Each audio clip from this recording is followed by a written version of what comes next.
बेटे की मौत के बाद बहू ने काम करना शुरू कर दिया।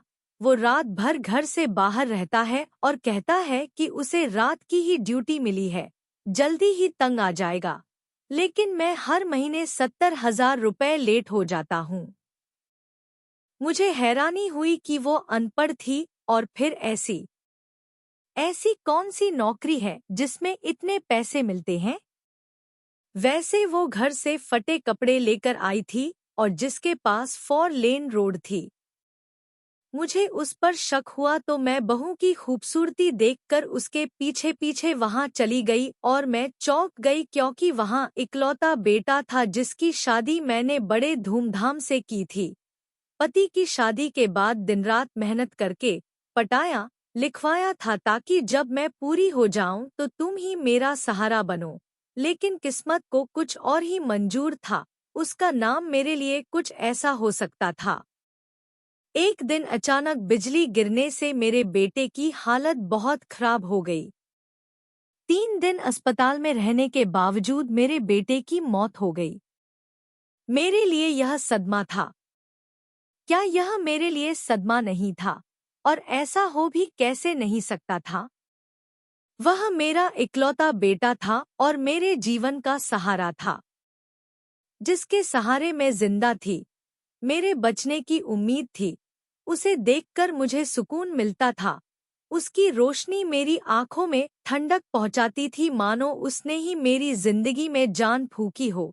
उसके जाने के बाद मुझे ऐसा लगा मानो तूफान बन गया हो और वह अचानक मुझसे दूर चला गया हो। मैं बर्दाश्त नहीं कर सका और बीमा करवाकर बिस्तर पर चला गया। मेरी जवान बहू, जिसकी शादी को 2 साल हो चुके थे, मुझसे बेवफा हो गई थी। वो हमेशा रोटी के लिए तरसती थी। मुझे और दे दो। शायद वो उसकी थी। मेरी तो जिंदगी ही चली गई, पर उसकी जिंदगी का क्या? शुरुआत थी और मासूम पोता 1 साल का विजेता, जिसने अपने पिता की बातें भी ठीक से नहीं सुनी थी। वो एक टीम बन गया। ये एक दुखद बात थी। मुझे लगा जैसे मेरी बीती कहानी बहू को देखते ही मेरे सामने आ गई। ऐसा लगा जैसे डेट हो गई हो। फिर भटक रहा हूँ और इसी गम में मेरी प्यारी। जब भी मेरी बहू भूखी और उदास होकर बाहर आती है, मुझे अपनी जवानी, संगीत याद आती है। उन दोनों का दुख देखकर मेरा दिल रोया। पर अब क्या हो सकता था? मेरे हाथ में कुछ था। वो नहीं थी जो कुछ न कर पाने की ताकत रखती थी। ये बच्चा ही था जो मुझे अंदर से सता रहा था, जिसकी वजह से मेरी हालत ठीक थी। मैंने खुद को बेबस देखा। मेरे घर की देखभाल करने वाली अकेली वही थी। सारी जिम्मेदारियां उठाने की शक्ति उसी में थी। प्रहलाद छोटा था और अजनबी था, इसलिए उसी के सहारे उसने कहा, जो चाहो करो, अपना और अपने बच्चों का पेट मेरे साथ भरो। न तो मेरा मौसा मुझे ऐसा करने देता था और न ही मेरा मन मुझे ऐसा करने की इजाजत देता था। बहू मेरी बेटी नहीं थी, फिर भी मैं खुद को बच्चा ही मानता था। जब भी मेरे बेटे को थोड़ा बुखार आता तो मैं उसकी जान से डर जाता और फिर उसे दे देता। यह बच्चे से ज्यादा मेरे लिए और माँ के लिए दुखदाई होता। मैंने अपने जवान बेटे को मौत के कगार पर देखा था। मैंने अपनी कमजोर आंखों से उसका अंतिम संस्कार देखा था और मैं जानता था कि परिवार वालों की क्या राय है। उनकी जवान बेटी बेवफा थी। इस जवान बच्चे को भी उन्होंने बर्बाद कर दिया था। इसीलिए मैंने उससे कहा कि एक सुबह वो बड़ी मुश्किल से उठी, ये कहने के बाद कि कुछ खाने का मन नहीं कर रहा था। थोड़ी ही देर चली, उसके हाथ में चोट लग गई और मेरे कुछ और चिल्लाने के बाद वह बाहर आई। उसने मुझे देखा और चिल्लाने लगी। वह होश में आई और मुझे उठने में मदद करने लगी। बड़ी मुश्किल से उसने मुझे उठाया और बिस्तर पर लिटा दिया और फिर भागकर डॉक्टर को बुलाया। डॉक्टर हमारे पड़ोस में एक राहत देने वाला था और जब मैं गिरता था तो वह ड्यूटी पर चला जाता था। जब बाहर गई तो वह मरने ही वाला था, लेकिन बहुत तेज आवाज सुनकर वह आया। मेरा चेकअप किया और दवा दी, बेटा करने की सलाह दी। मैं ठीक हूँ, उससे झूठ बोला। अब क्या कहूँ? मेरे पास डॉक्टर का खर्च उठाने के लिए पैसे नहीं हैं, और मुझे पता था कि डॉक्टर ने बहुत सारे टेस्ट लिखे हैं और इसमें हजारों रुपए जरूर खर्च होंगे। मेरे पास सिर्फ 5,000 रुपए थे, जिनसे एक सप्ताह का खर्च भी निकालना नामुमकिन था। मांझी, मैं जानती हूँ कि तुम पैसों की कमी से जूझ रहे हो, पर तुम चिंता मत करो, मैं सब कुछ करूँगी। मेरे पास पैसे पड़े हैं, मैं इससे निपट लूँगी। यह कहकर उन्होंने मुझे सहारा दिया और फिर उसके बाद मेरी भाभी मुझे प्यार से अस्पताल ले गईं। मेरे हिसाब से वहाँ जान का डर था और दर्द ऐसा महसूस हो रहा था मानो हाथ पर नहीं बल्कि पूरे उस हिस्से पर जो चोट लगी थी। हम शाम को वहाँ गए और सभी टेस्ट क्लियर थे। खैर, वह वहाँ से घर आ गया। उसने मुझसे एक भी पैसा नहीं लिया, अपना सारा पैसा खुद ही खर्च कर दिया। मुझे समझ नहीं आया कि उसके पास इतने पैसे कहाँ से आए। मैंने उससे कई बार पूछा कि अस्पताल का बिल कितना था, लेकिन बाद में उसने मेरी बात को एक बटन में दबा दिया। मैं उन दोनों की बातों से सहमत था। घर का खर्च चल रहा था, सब कुछ ठीक चल रहा था। देखने वालों के साथ साथ मैं भी थोड़ा हैरान था कि पैसे कहाँ से आ रहे हैं। मैं अपने कार्ड लेकर दुकान पर गया और वापस लौटा तो एक पड़ोसी मिला जिसने मुझे अपने बेटे की अचानक मौत की खबर दी। मैं भी दुखी मन से उसकी बातें सुनता रहा। पहले तो मुझे आश्चर्य हुआ कि आपके घर का खर्च कौन उठा रहा है। आप ही बीमा है, आपका बेटा दुनिया से चला जाए, लेकिन वह आपकी बहू के साथ ही दिन गुजारेगा। एक आदमी ने अभी यह बात कही ही थी कि मेरी बहू वहां आ गई। उसने उसे जवाब दिया और ऐसे चला गया जैसे कोई उपकार किया हो। मैं, जो उसका छात्र था, उसकी अधूरी बात से परेशान हो गया। मुझे समझ में नहीं आया कि वह क्या कह रही थी। माँ, बहू के घर जाओ। खाना खाने के बाद मैं जल्दी घर पहुंच गई और सब्जी बनाने लगी। बहू आकर आटा गूंथने लगी। अगले दिन वह कमरे में बर्तन से खेल रही थी। वह बाजार गई हुई थी। मैं घर से खाना लेकर जाती हूँ जो खत्म हो गया था। उसे खेलने के लिए भी वही लाना था। थककर जब सो गया तो मैंने तकिया सीधा करके उसे सुला दिया। अब मैंने उसे वहां से उठाया तो मुझे उसके नीचे एक लिफाफा दिखा, तो मैंने उसे उठा लिया। उसमें अस्पताल का बिल और टेस्ट रिपोर्ट थी। मैंने उसे खोला और पढ़ना शुरू किया। वह मेरे साथ साइन में फंस गया। उसका प्रतिदिन का बिल जो कि 30,000 रुपए था, देखकर मैं पहले ही सोच रहा था कि अस्पताल इतना बड़ा और देखने में अच्छा है तो निश्चित ही उसका खर्च भी काफी खास होगा, लेकिन मुझे इतने पैसों का अंदाजा नहीं था। पर मैं इतने पैसों का प्यासा कैसे हो गया, यही सोच रहा था। जब दरवाजे पर दस्तक हुई तो मैंने जल्दी से लिफाफा तकिए के नीचे वैसे ही छुपा दिया जैसे पहले पड़ा था, और जब मैंने दरवाजा खोला तो वो मेरे सामने खड़ी थी और अपने हाथ में सामाजिक पकड़ी हुई थी, जिसे वो बड़ी मुश्किल से दोनों हाथों से उठा पा रही थी। उसने मुझे देखा और सलाम करके अंदर आ गई। माँ, मैं आज तक गया और उसने मुझे थका दिया। उसके बाद मैं उसे चौराहे पर देखा। मैंने उसकी ओर देखा और पूछा, तुम किसकी बात कर रही हो?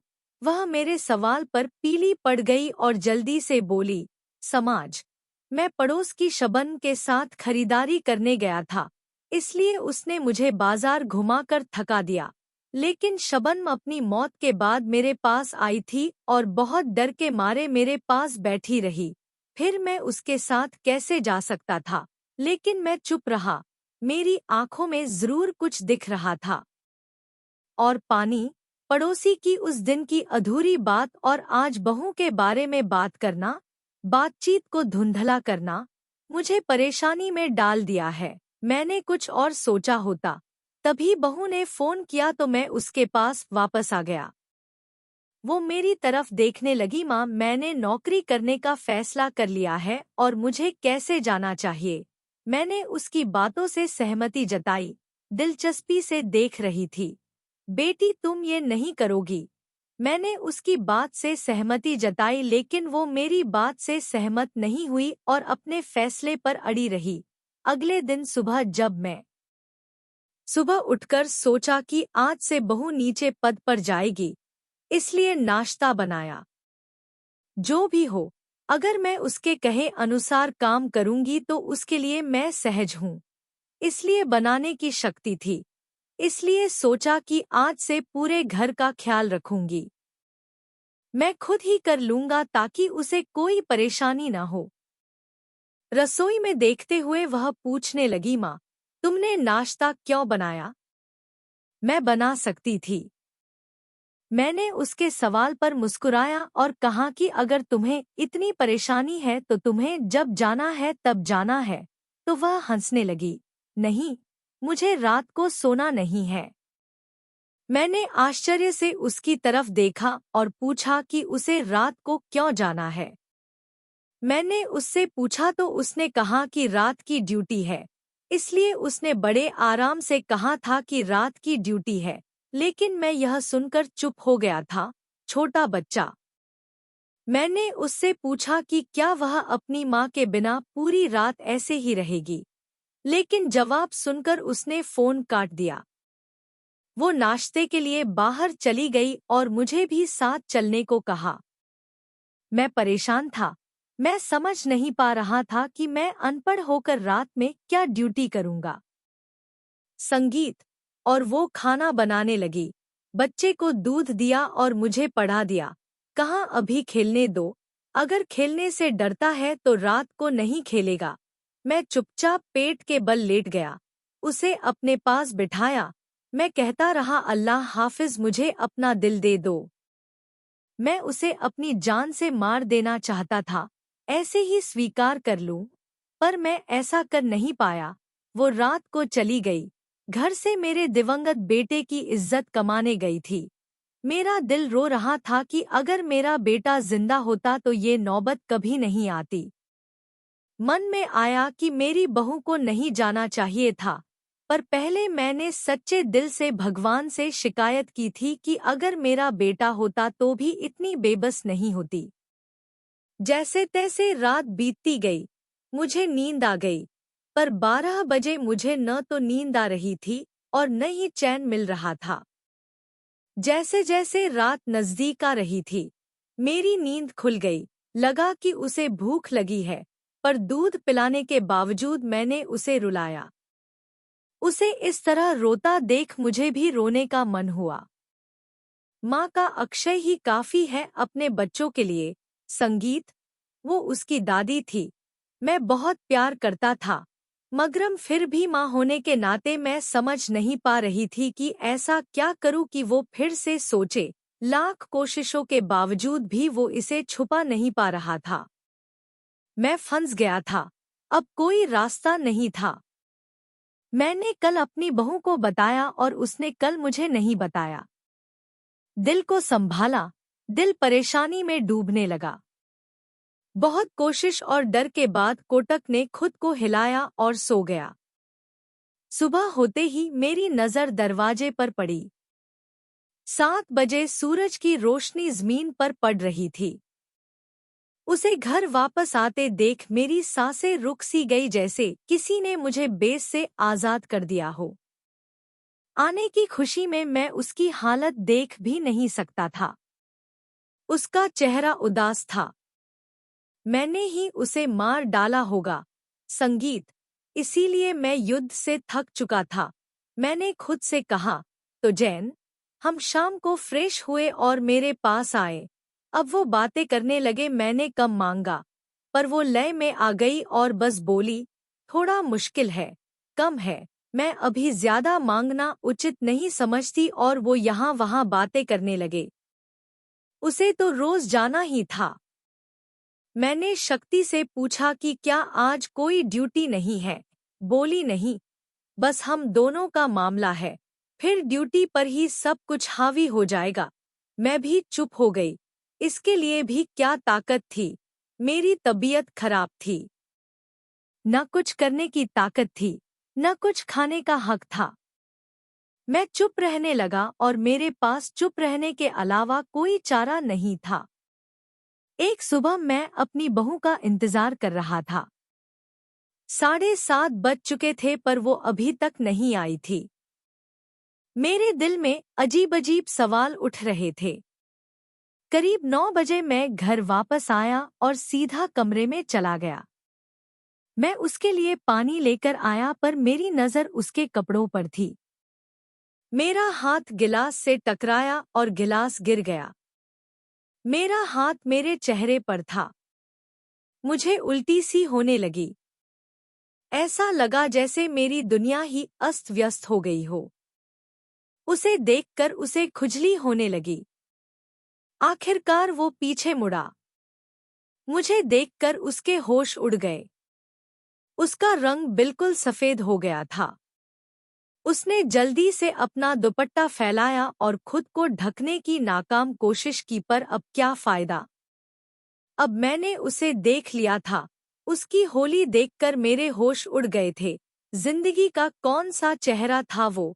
वो मेरे सामने वो मेरे सामने आया और कंधा पकड़कर हिलाया, जिससे मुझे होश आया। ये सब क्या है? बड़ी मुश्किल से पूछा। माँ से पूछा। कल रात को मेरा एक लड़की से झगड़ा हो गया था जिस वजह से मेरे कपड़े फट गए। मैंने उसकी बात मान ली। माँ, आपने झगड़ा क्यों किया? चलो छोड़ो मुझे, यहाँ बैठो, मैं दवाई लेकर आती हूँ। मैंने फिर कहा और चली गई। मेरी बहू हर रात घर से नौकरी के लिए जाती है। मोहल्ले में तरह तरह की बातें होने लगी। हर कोई रात में जवान और खूबसूरत लड़की की नौकरी का लुत्फ उठा रहा है। संगीत और मैं बर्दाश्त करता रहा।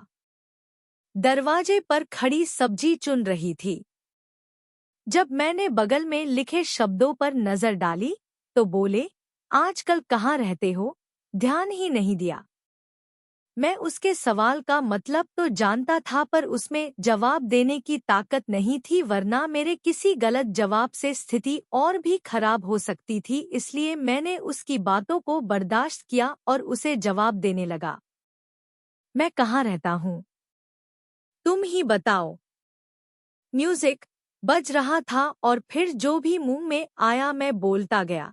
वो जवाब भी दे रही थी। मैं बिना सब्जी लिए मोहल्ले के अंदर चली गई। सभी महिलाएं इकट्ठी हो गई थी और अब सभी सवाल जवाब कर रही थी। सबसे ऊंची आवाज शबनम की थी जो कह रही थी, जैसे मेरी बहू के पीछे कोई जाती है, तुम हथियारों का हिसाब रखना। मैं वहीं दरवाजे के पास बैठकर सबकी बातें सुन रही थी। आज मुझे अपने बेटे की बहुत याद आई। अब मुझे भी वेतन का इंतजार था क्योंकि खर्चे तो हो ही चुके थे। दूधवाले से लेकर राशन वाले तक सबका पैसा मेरे सिर पर था। आखिरकार मैं हर रोज पहुंचता और वेतन पाता। घर आते ही बहू मेरे पास आई और मेरे हाथ पर एक लिफाफा रख दिया। मैंने उसकी तरफ देखा। वो खुश थी और उदास, मैं समझ नहीं पाया। खैर, जब मैंने लिफाफा खोला तो मेरी आंखें फटी की फटी रह गईं। उसमें पैसे देखकर मैं गिनते गिनते पैसे गिरने लगे। मैं हैरान रह गया। पहाड़ टूट पड़ा और मैंने अपनी बहू की तरफ देखा। 70,000 रुपए की किश्त होठों पर ही थी। मैंने कहा, हो गया, सोना है, मैं कुछ खा पाता। उससे पहले ही वह चली गई। वह पैसे मेरे सामने पड़े थे और मेरा दिल पूरी तरह से संतुष्ट था। एक अनपढ़ व्यक्ति को 17,000 रुपए मासिक वेतन कैसे मिल सकता है? यह कैसे संभव नहीं था कि वह रात का समय कम करके 70,000 रुपए प्रति माह कमा सके? मुझे ऐसा लग रहा था जैसे कुछ गड़बड़ है। मेरा दिल बार बार मुझसे यही कह रहा था। जब मैं शाम को उठा तो रात हो चुकी थी। वह खाना बनाने लगी। मैं चुपचाप अपनी ओर देख रहा था। उसके चेहरे पर ऐसा लग रहा था जैसे मैंने बीमा करवा रखा हो, लेकिन मैंने उससे इस मामले में कुछ नहीं पूछा, जैसे मैंने उससे सैलरी के बारे में नहीं पूछा था। वह फिर हमेशा की तरह 7 बजे चली गई। मैं जाकर उसे हसरत भरी निगाहों से देखता रहा। उसके जाते ही मैं उठकर अपने कमरे में कहानी की तलाश करने लगा और वहीं पर मैंने पूरा कैमरा खंगाल लिया था और अब मुझे एक दराज मिली थी। मैंने उसे हाथ से खोला और उसमें एक फाइल पड़ी थी। बड़ी मुश्किल से मैंने उसे ढूंढा। प्रोफाइल उठाकर पढ़ने लगा, लेकिन